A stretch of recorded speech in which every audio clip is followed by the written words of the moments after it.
Going on YouTube, welcome back to another video. I'm your mentor Arkhamtrades, and today we're going to be going over the easiest way to trade order blocks, basically going over what is an order block, some key mistakes that traders might make when it comes to trading order blocks, and give you guys the proper systems, frameworks, as well as structure to where you guys can identify proper versus improper order blocks and become better traders. So in the first module, we're going to be talking about common order block mistakes that most traders will make, and then we're going to be going over choosing the right order blocks. Last but not least, we're going to create a checklist for validating proper versus improper order blocks to make you guys better traders. First, we're going to be going over some common order block mistakes, and the wrong way to trade order blocks is to think every last up close or every single last down close candle is a validated order block. We can see we clearly have this last up close candle here. You know, a lot of people may call this a supply zone or an order block. Price came back up into it and then it broke through, right? And then we can see obviously the market pushing higher. Traders will probably think this is a bullish demand zone or a bullish order block.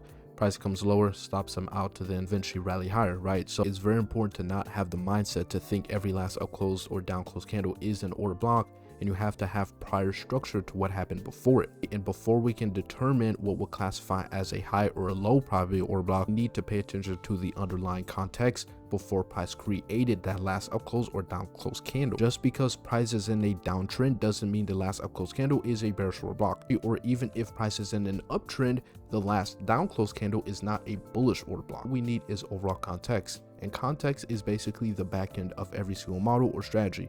It gives you the reasoning on why price should do what it does. The overall context behind the order block is very simple. It's a level where price caused the greatest amount of volatility. Not every single last up close or down close candle is the order block. Basically, the last up close or down close candles that created a change in state of delivery. And if you guys don't know what a CISD is, it's very, very simple. It comes off as 2 points. First part is identifying our smart money reversal. In the market maker model, there are 3 phases. First, we have the market maker buy model, then we have the market maker sell model, and then obviously we have our smart money reversal. The smart money reversal is our why. It institutes why price should create a change in the underlying trend. That change in trajectory, that is our most significant point where we can expect an order block to form. Meaning an order block is not every single last up close or down close candle within the markets based upon an uptrend or a downtrend. An order block is a validation zone where price had potentially created a reversal. So we can see here that price came lower to take out this previous low as a liquidity sweep, right? We came lower to take out that previous low, and then we have what's called here a breaker structure, right? Where price sees great displacement within the markets, ramping back higher, right? From this liquidity sweep of this prior low plus this breaker structure to the upside, this last low will validate as our strong low, meaning that most likely there is a reversal within this accumulation. Once price leaves this area and pushes higher, price is not going to come back below and take out those same lows. Most likely price is going to come back into this level here to find support to continue pushing higher, because this is the area where price created that reversal. So if we're going from lower to lower prices and then we create a reversal, why should price come back below this low? No, right? Price should obviously come lower to give a retracement and then see that reversal to the upside. And then we can target back above these old highs and then obviously back above these highs up here for that overall reversal. What we want to focus on is we want to focus on classifying our proper order blocks, which would be the last up close or down close candle within a smart money reversal. Once price creates this smart money reversal, it indicates that the overall trend is shifting. Most likely that last down close or consecutive down close candle will be referred to as our order block to frame either our reversal or our continuation, right? Me as a more advanced trader, I would already understand that this would be a order block. As price breaks back above this last down close candle, I'm already in my longs, stop loss back below these lows. As a more beginner trader, I advise you to wait for price to give you this breaker structure to the upside, and then once we come back into this last down close candle, this is where you can validate as that order block, which as we can see, price comes back lower, gives us a sharp rejection wick down here to then obviously reach back above higher prices, taking out those previous highs just like so.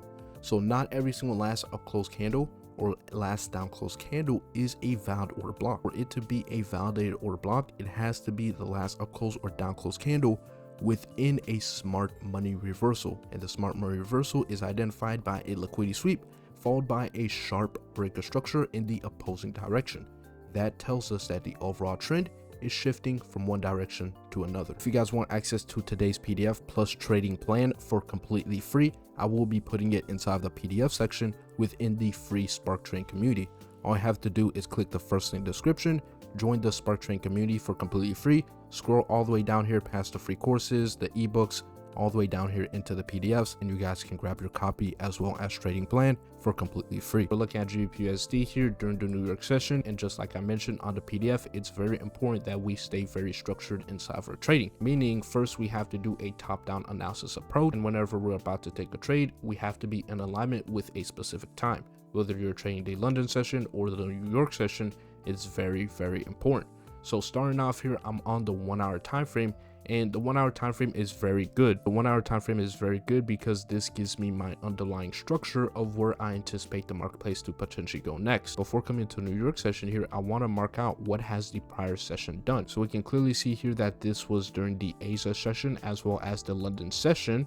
We can see the London session, it looked like we had news, which we've seen this obvious spike to the upside. From this spike to the upside, we can see that price seen a drop in overall market structure. I would validate this level as a potential strong high because we can clearly see that price came higher to take out any level of liquidity above us here from the Asia session, right? The London session came higher to take out the Asia session. Any traders who were short during the Asia session, they now got stopped out. Now that price has taken out those traders and gathered liquidity, we've seen this strong displacement to the downside. If we've seen a smart money reversal at these highs, this high point will now validate as a strong high level. We hear that we've had this last up close candle that came higher to take out this previous level of liquidity, creating that strong high. This last up close candle will now validate as our bearish order block. To New York session here, I want to see can price come back within this order block range to potentially find resistance to go lower. As well, it's very important to pay attention to overall market structure. We've already had a strong displacement to the upside. Price is now at an extreme level, right? For the marketplace to go higher, it has to come lower to gather additional liquidity to push back higher, right? The market can only move based upon liquidity, right? Where are traders hiding their stop losses and how we can use those stop losses to offset our positions. Right, for you to go short, someone else has to be on the opposing end going long. For you to go long, someone has to be in the opposing end to go short.